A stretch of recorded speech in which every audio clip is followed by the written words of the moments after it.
فەرمایشتێکی تر پێغەمبەریان صلی الله عليه وسلم ئەفەرمێ کۆمەڵی ئەصحاب دانیشتە بوون ئەفەرمێ هاتە دەرەوە فەرمووی ئەوە چی ئێوەی دانیشانوە لێرە وتیان والله دانیشتون ذکری خوا ئەکەین حەمدی خوا ئەکەین ئێمە هیدایەتدا بۆ ئەم ئیسلامە جوانە و منەتی کرد بەسەرمانە سوێنی دان پێغەمبەری خوا صلی الله عليه وآله وسلم وتی سوێنتانەیەم بەخوا اللهم أجلسكم إلا ذاك سوێنتانەیەم بەخوا تەنها بۆ ئەوە دانیشتون وتیان بەڵێ ئەی پێغەمبەری خوا صلی الله عليه وسلم والله بەس بۆ ئەوە دانیشتون فەرمووی من سوێنم نەدان لەبەر ئەوەی ئێوە گومانێک بەرم لە دانیشتنەکەی ئێوە بەڵام بۆیە ئەوە وت ئێستا جوبرائیل عليه السلام هاتە خوارەوە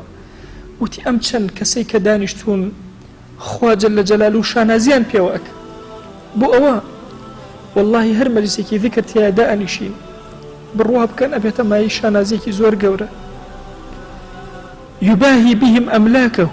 خوای گەورە بە مەلائیکان ئەڵێ ئەها ئەو عەبدانەی کە من خەڵقم کردوون چۆنن ئەها چۆن ذکری من ئەکەن ئەها چۆن نزیکە بنەوە لە من ئەمە گرنگە لە خزمەت ئەم فەرمایشتە ئێمە وەریگرین لە مەجلیسی ذکرەکانە قەت تەمەڵی نەکەی لە کوێ مەجلیسێک هەبوو کەلیمەیەک موسڵمانێک ئەوێت بڕۆی گوێ لێ بگرە کاتێکەوە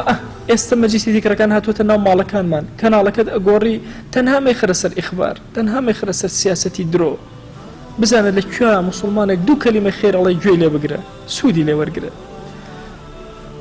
ئەفەرمێ ئەو کەسانی کەەوە دائەنیشن ذکری خوا ئەکەن خوای گەورە چوار نعمەت بەسەریانەدا ئەبارن ئەفەرمێ لا يقعد قوم يذكرون الله تعالى إلا حفتهم الملائكة هیچ قومێک نین دانیشن ذکری خوا ئەکەن مەلائیکەی خوا دەوریان ئەدا یەک وغشيتهم الرحمة رحمتي خوا بەسەریانەدا ئەبارن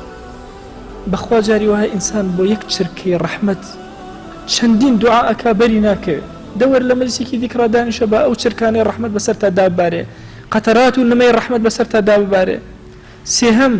ونزلت عليهم السكينة آرامي عرضم كردن وتاركاني أمثال ما زورت التركيز وفوكس ما لسر آرامي لكوا دزگير أبي لما جسي ذكرى ورا دانش هتاوكو آرامي سكينتي خوا بسرتا داباري زور كات هي مالكان من آرامي لي أبري دانش دو مجلسي ذكري تيا دروسكا بزانا چون آرامي خوا بسر يا دا أباري چوارمين دانا وذكرهم الله في من عنده بخوا ئێستا چۆن ئێمە ناوی خوا جەل جەلاله ئەهێنین بەخوا یەک ناومان ئەهێنێ